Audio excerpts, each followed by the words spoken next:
All right, guys, we are officially live for our first episode of the Legal Licks Lounge.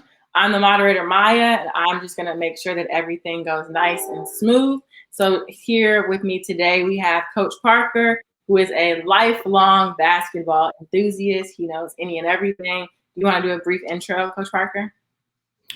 Sure. I currently teach high school math here in Chicago. Um, I'm a former principal of a grammar school. I was a principal for 5 years. Prior to that, I taught 7th and 8th grade math and science for about 12 years. I still teach and train in the martial arts. So I'm a second degree black belt in Aikido. We sprinkle a little jujitsu in there. Currently, I'm the founder and director of the Fundamental Basketball Training Program here in Chicago. We've been blessed to help a lot of young scholar athletes, pursue their dreams of playing at the high school level, the collegiate level, and we have some who are at the professional level as well. And so it's a blessing to be able to give back and to give what was given to me from one of my coaches, who's a Hall of Fame coach, Dr. Thomas Green, and my other coach who recently passed, Coach David Watkins, and all the other coaches I've had in my life. So as you mentioned, I'm a basketball enthusiast. I love the game. I went through withdrawal last night, and I just kind of had to turn on Basketball Africa, and look, I had to. I'm ready to go back to some professional grade basketball. It was okay. It tied me over until we got to these NBA playoffs. So I'm ready to go. All right, perfect. And we also have Dallas, Mr. Legal Licks. He's one of Chicago's top sports analysts. Dallas, welcome. How are you? I'm doing well, Maya. How you feeling? I'm good. I'm excited to hear what you all have to say because there's a lot going on starting today. So I guess we can just get started. Sure. We can start with a quick preview. We can go into the Hornets versus Pacers game. What are your thoughts on today?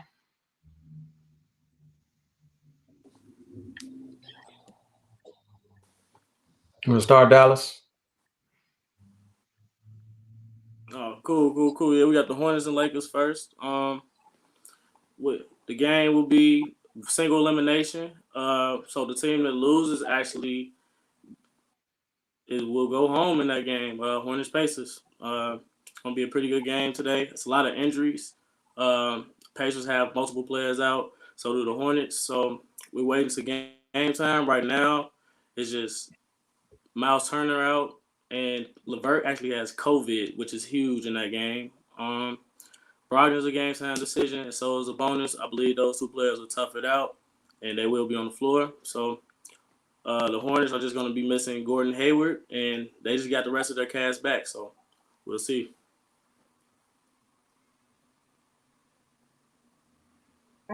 Coach Parker, do you want to dive in a little bit and talk about some of your key players from tonight's Hornets Pacers game?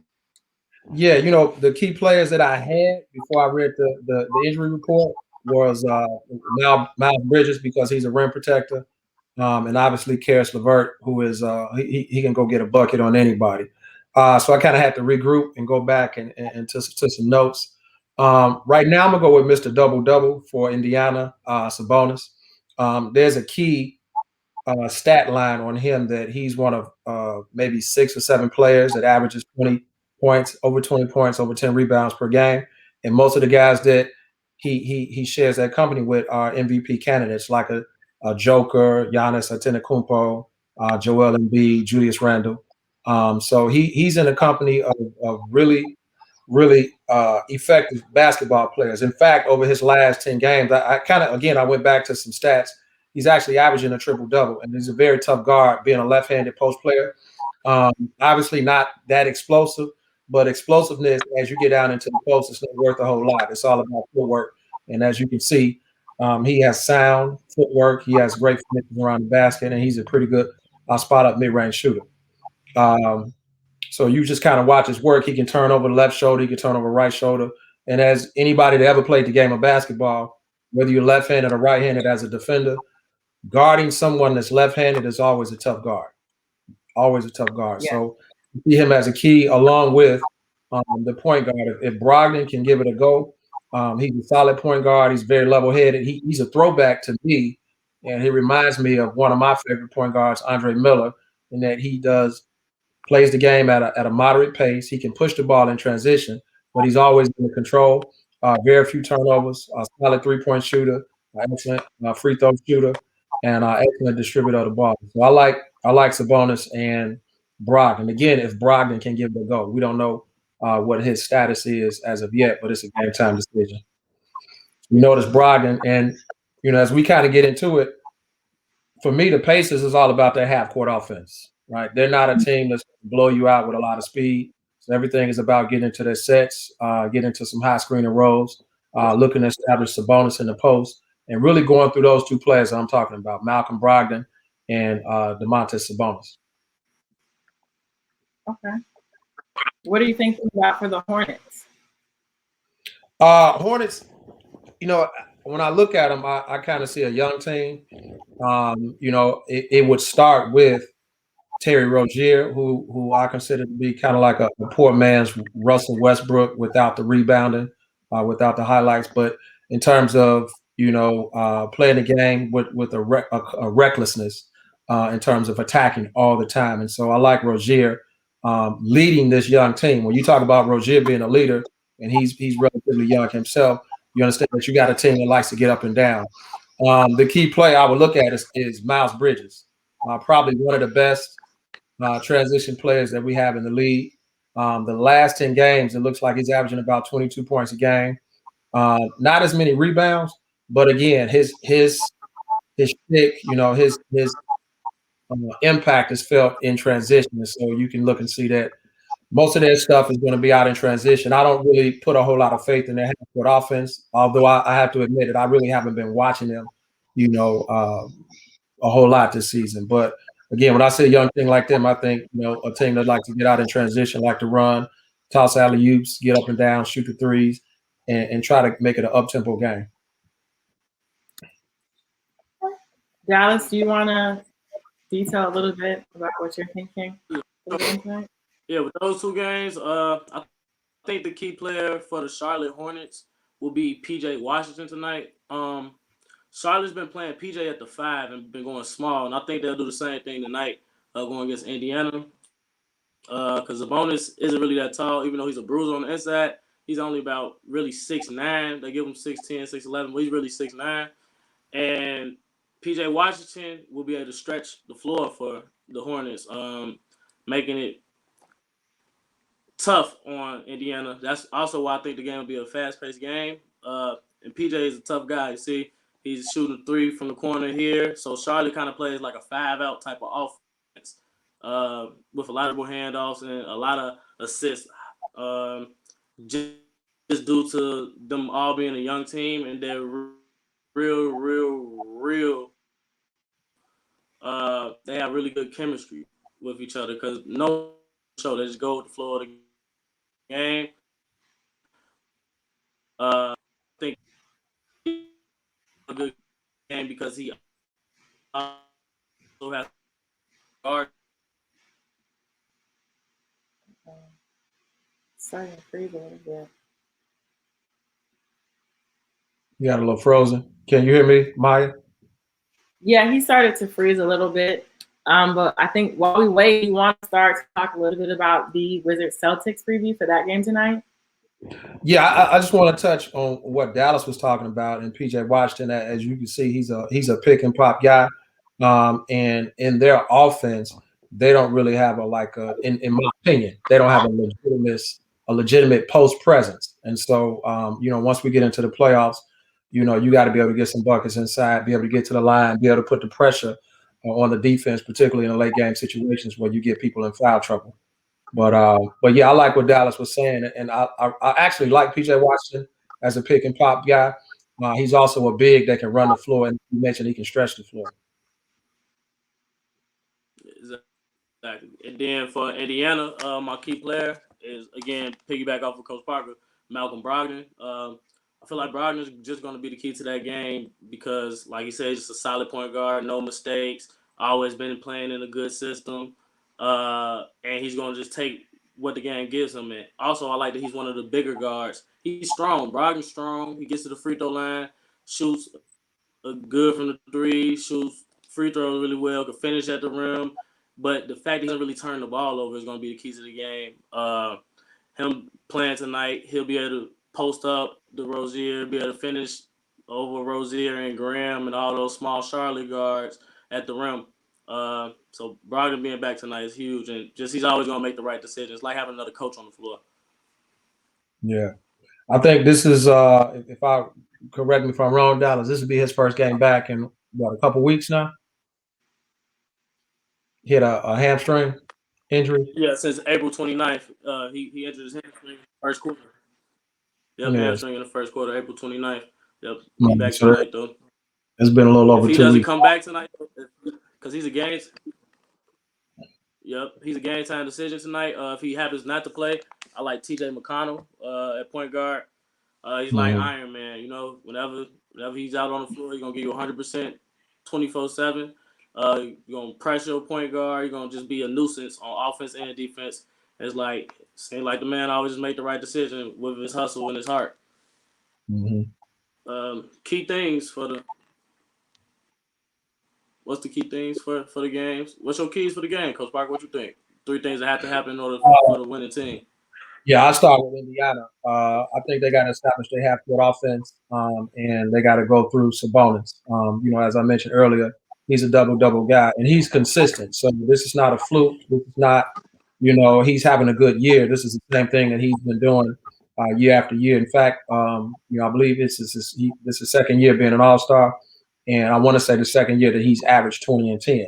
Now, for those that don't know, if you're in the NBA and you average 20 and 10, you are a legitimate player. It means you can you're able to rebound with the best of them, you're able to score with the best of them. I think, you know, with Brogdon coming off the injury, I think they want to roll. You know, they want to control the pace of the game, make it a much slower tempo, try to get Charlotte into a half-court situation, keep them out of the transition, and try to keep the score below 100. If they can keep the Charlotte Hornets in the 90s or 80s, I think they have the best chance of winning this game.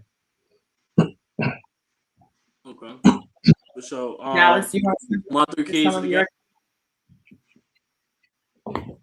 Yes, I do. My 3 keys for the game. I think the aspects of the game that the winning team will have to control will be the free throw line. I think whatever team gets to the free throw line the most and makes their free throws has a pretty good chance to win this game. The Hornets are a younger team with a lot of young guards, so they're probably going to foul a lot. And the fact that Sabonis is going to be the biggest player on the floor, strongest player on the floor. Pretty sure he'll get to the line often because you're going to have to hack him. You know, he get down there with PJ. Yeah, PJ is solid, but he can't really mess with Sabonis in that post, in the low post, and that's going to be tough. And also Brogdon is pretty good at getting to the free throw line as well.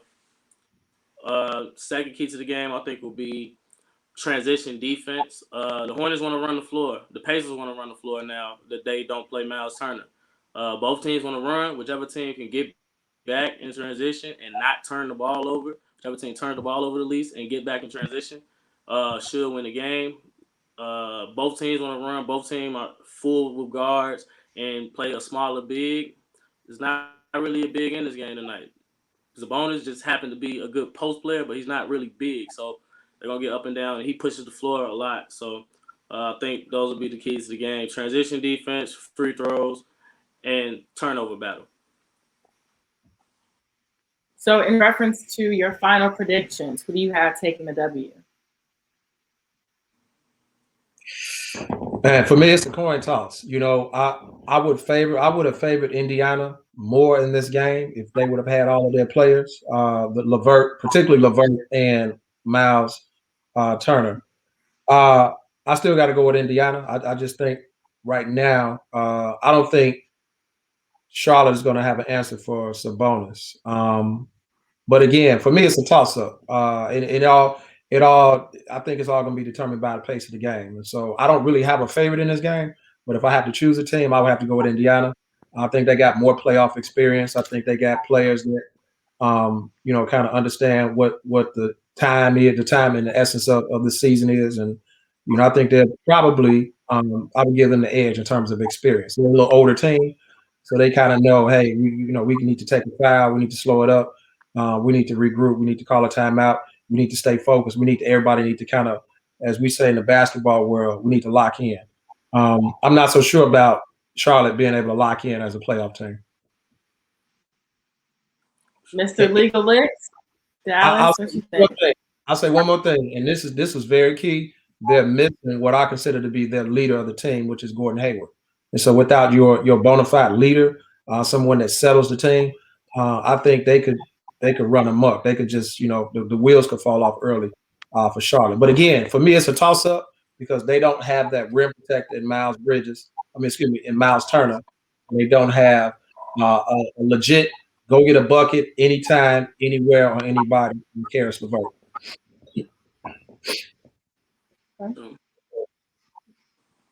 I think that the Hornets can win this game. It's a very winnable game for the Hornets now because of the LeVert not being there. I was all over the Hornets before LeVert had COVID today. Now it's literally like Coach Parker said, it's a toss-up because if the Hornets come out and make threes and LaMelo play basketball and don't act like he hurt, the Hornets could blow the Pacers out tonight, to be honest with you. Because if P.J. Washington, like I said, the key player, if P.J. Washington is hitting that pick and pop shot and LaMelo can get to the rim, the Pacers don't have a shot blocker.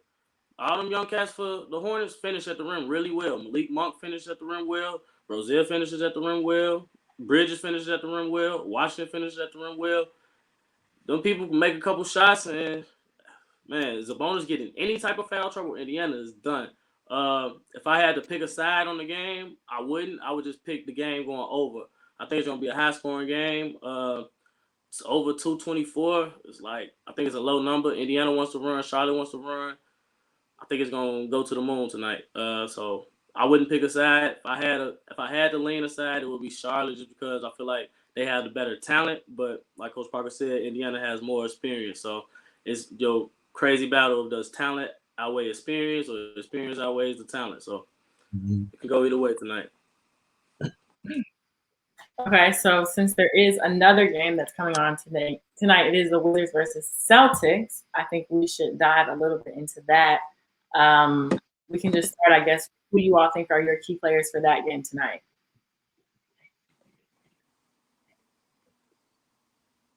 I'll start. I think it's obvious. The two key players are the two best players on the floor. That would be Bradley Beal and Jason Tatum. If for Beal is obviously getting into his bag early. The man has an unlimited repertoire of skills to score the bucket. Unlike a lot of players who consider themselves scorers, Bradley Beal is a bucket getter. So you notice he's relentless at attacking the basket. He loves to draw the contact. He gets to the line. And again, there are scorers and there are guys that go get buckets. Beal very rarely settles for just a pull-up jump shot. He's good in transition. He's good in the half-court offense. He's good in mid-range. He can shoot the three. He can post. But again, you notice, he's always in attack mode. And again, in the basketball community, we say he plays downhill. He doesn't play side to side. He's always coming at you. And so much like his backcourt mate, he's pushing it and he's bringing it right to you. That's what I consider to be a bucket getter. Somebody's going to take it to you and not just try to get up shots, but he's going to get the ball to the basket. And again, most scorers or most bucket getters in the league, they're coming in the game with 8 points already next to their name because they're going to get to the line. So I see Beal getting to the line, getting 10, 11 points at the line and getting the rest, in transition in multiple ways, from the three, from the mid-range, from the post. Then he doesn't have a particular side that he favors. Anywhere on the court, he's a threat to put the ball in the bucket. I was rooting for him this year. Obviously he didn't win. Steph Curry won the scoring title. But in my opinion, he is somebody that he can go get a bucket at any time in the game. Curry, he has to, Curry, I'm not going to even get into Curry. We got that for tomorrow. Okay. Do you have your key player for the Celtics? Coach Parker? My key players? Mm-hmm. Yeah, Bradley Beal and then Jason Tatum. Jason Tatum, a young star, much like Bradley Beal. And what's interesting about them is that they are, I would consider to be, if not good friends, they're big brother, little brother. So they're both in the St. Louis area. And so obviously they know each other. one of the highlights I was watching, Tatum went by and dunked on somebody, and then gave Bradley Beal a tap just to let him know, hey, bro, big bro, I'm coming at you. So Tatum's game is very similar to Beal in that he can get buckets, but the only thing I would say about Beal is that he's a lot more seasoned getting to the line. And so right now it's going to be big brother, little brother. And whenever there's a big brother, little brother matchup in the playoffs, I'm talking about, I would always give the edge to the older brother, to the big brother. Just a psychological edge. Not necessarily with talent. Obviously, Jason Tatum is one of the most talented young stars that we have in the league. But the psychological, I know how to do this. I've been doing this a little bit longer than you, little bro.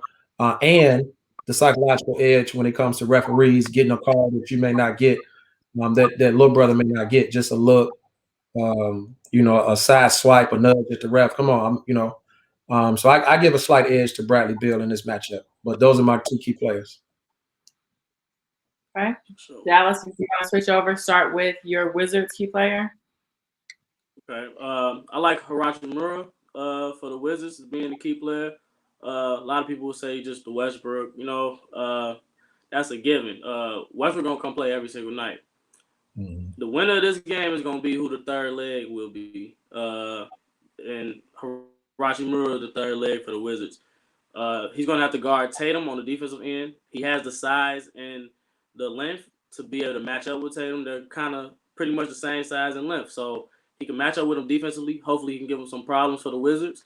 And also, he can make Tatum have to guard him. I always say, the best way to slow down a scorer is to make them play defense, too. A lot of these scorers, the teams like to stick them on the worst defender and hide them so that they can use all their energy offensively. But in this case, Hachimura going to go at you. He likes to score the basketball. He's good in the mid-range that you see right here.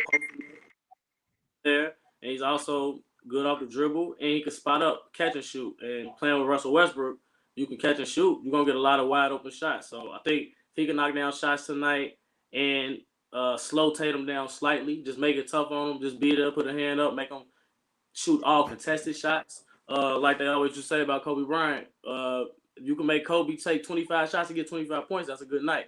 So I think if he can make Tatum match shot for points, the Wizards have an excellent chance of winning this game. Okay, and then just to kick it over to the Celtics, since Coach Parker did say Jason Tatum, who's your key player for their team? Key player for the Celtics will be Mr. Smart. He's the gangster of the team. He's the heart and soul of the team. The heart and soul for the Wizards coming every night. Westbrook coming, Beal coming. 2 game bangers. This is the Celtics game banger right here. The other game maker player that they had, Jaylen Brown, is injured. So I think Smart has to step up both on the offensive and defensive end. I think Brad Stevens will put Smart on whichever player he decides to try to take out of the game between Beal and Westbrook. Kemba going to have a problem with whichever one of those guards he guards, but hopefully Smart can neutralize one of those guys and give the Celtics a good chance to win. And I also think that Marcus Smart will have to score about 15 points for the Celtics to be able to beat the Wizards tonight, along with playing defense. He's going to have to hit a couple threes. As we see right there, he's improved his jump shot a lot. And, his hustle, his heart, his energy, his leadership, Marcus Smart is the heart and soul of this team because we know what we're going to get from Tatum. Tatum going to score 25 or more. Kemba probably going to score 20 points. Get to the line. He's going to have a tough time guarding Westbrook, but he's going to go back at Westbrook. The wild card is going to be Marcus Smart. Marcus Smart shows up. I think the Celtics definitely could win the game tonight. You got to have that third leg. So I think it's whatever team third person shows up will win the game. Okay. I'm looking throughout the comments now. I know that we're talking about the Celtics game, but one of the people on Twitch, someone commented, they said that they would turn that Hornets game prediction down, and they said they would do down to 220.5 and parlay it with the Wizards game going over also. What do you think, Dallas? I think that's a good observation for sure. Because at 226, we think it'll go over that number. We know for a fact that it's gonna go over 220 because Vegas has a pretty good sense of what the number is. And Vegas number 227, 226 right now take it down to 220. In the game, I already think it's going to go over. Of course, it's going to go over 220. I think there's no way it doesn't. And also teasing the Wizards game. I think both of the games go over. So teasing would be definitely a good option. Taking them both down, I think the parlay should be able to hit easy. And that way you don't have to pick a side. Because really both of these are wild card games. You really don't know what's going to happen, especially with the injuries. Kind of taints your judgment of them. And the fact that it's a one-game play-in, that's definitely what I would do if it was if I was betting. The betting me would not play a side. It would play a total or a player prop. Look, that must be what you would do. They commented. They said, I learned that method from Dallas. So they're following along in your steps. Makes sense. Yeah, I was thinking something like that. Like Dallas is the professional wager, right? He's a professional wage earner. And I don't really understand that system just yet.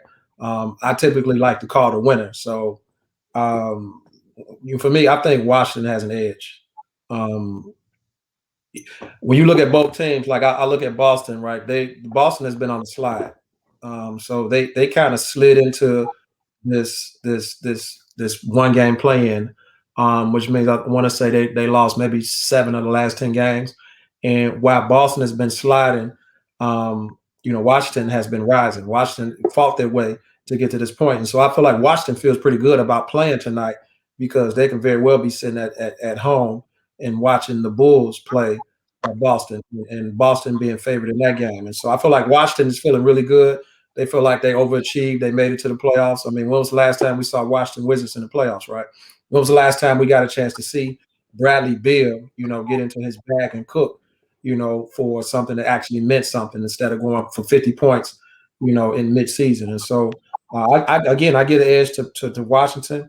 And then I just feel like Boston, it's like something's missing, and, I really can't put my finger on it. I kind of want to point to, and this is not a knock, but I kind of want to point to, I guess coaching philosophy, right? And coaching,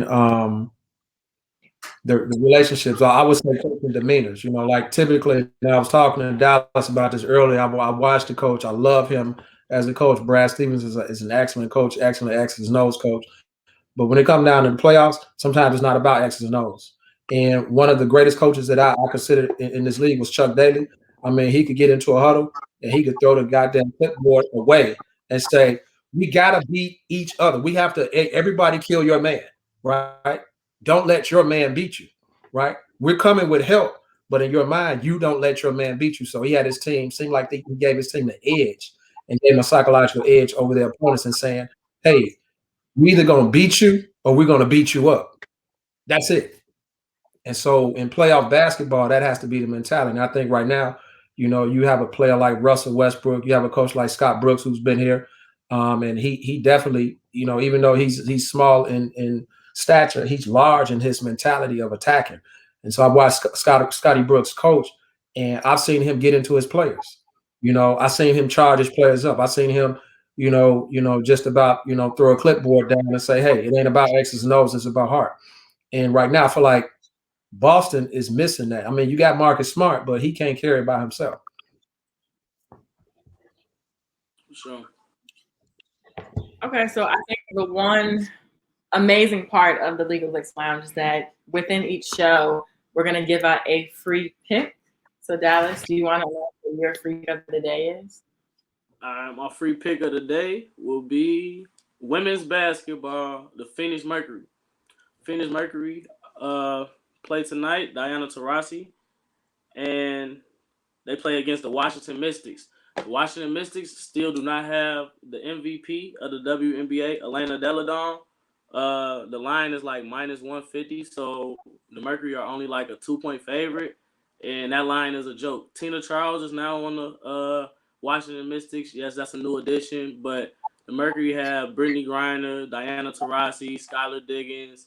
And it's like they're a little bit too tough for that Washington team without their best player. With Elena Delle Donne there, maybe it's actually a good game, a 5-point game, but Phoenix will win running away tonight, actually. And that's the free lock. You have to acknowledge Diana's literally a walking bucket. Like she's just unstoppable.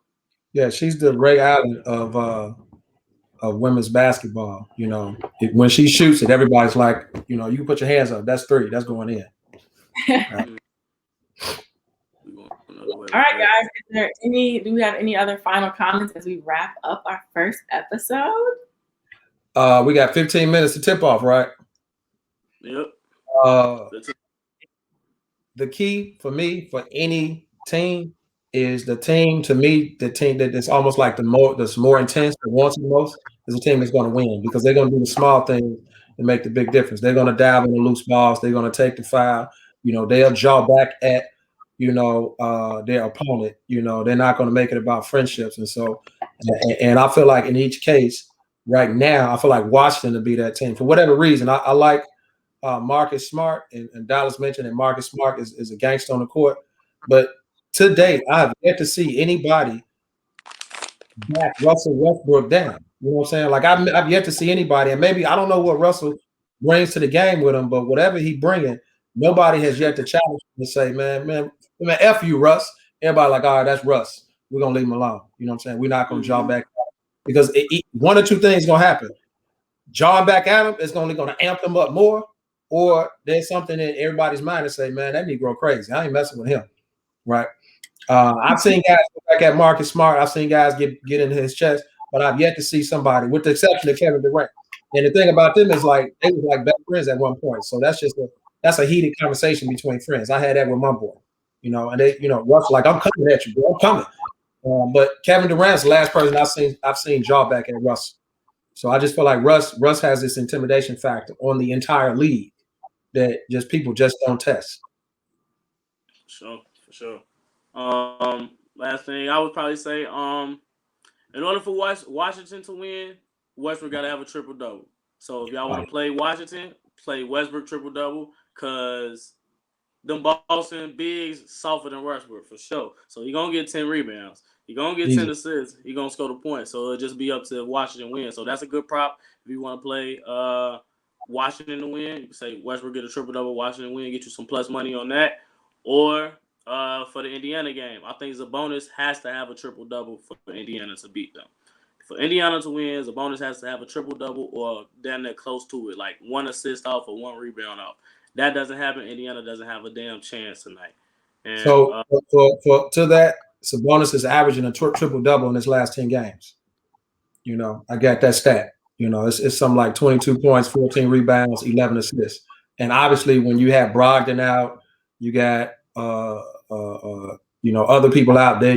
They're sending the offense through Sabonis, and so he's playing kind of like the East Coast version of Nikola Jokic, in that everything is going to run through him. So I see triple-double because obviously, if he gets the ball in the post, they're coming with a double.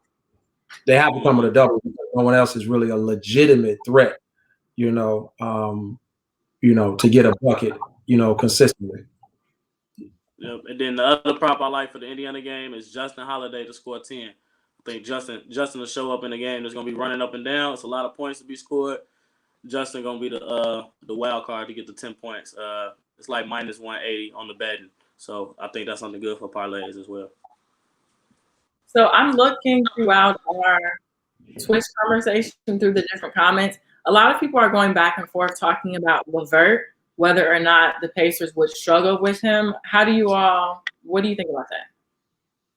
I mean, they're going to struggle. They're going to struggle without LeVert. I mean, he's one of the best one-on-one scorers in the NBA, let alone on the Pacers. Like, LeVert is a bucket. Like, that's a bucket getter. How Coach Parker was talking about earlier. Like, he's a bucket getter. He's going to get to the free throw line, mid-range, three-point line, finish at the rim. His free throws is his worst attribute. He shoot like 70% from the free throw line, oddly. But anywhere else on the floor, he's a bucket. Like, and for you to miss a bucket in the playoffs, your team gonna feel that bucket missing. That's why one of those players like McDermott or Justin Holiday will have to step up, and that's really why I think that the Hornets might get the best of them. But the Boners get that triple-double, that 25, 30-point triple-double. Now we got a game on our hands. Yeah, they're literally missing their best offensive player and their best defensive player. So, you know, it's a tough go. And then, you know, you got to look at TJ Warren, I think it was. who at one point was their go-to offensive threat, and also he was their quote unquote Paul George type of player. You know, after they traded Paul George away, he was the both ends of the floor. He can get it done on both ends of the floor, and so they're missing arguably, 3 starters. So yeah, it's definitely a tough go. But again, they've been a team, I think, much longer than Charlotte has been together. So I give a slight edge, just a slight edge in terms of team concept to Indiana. Okay, there we go. So I would assume we're wrapping up our first episode. Gentlemen, thank you for joining me today. The game, like you said, starts pretty soon. All right, for sure. Go. All right.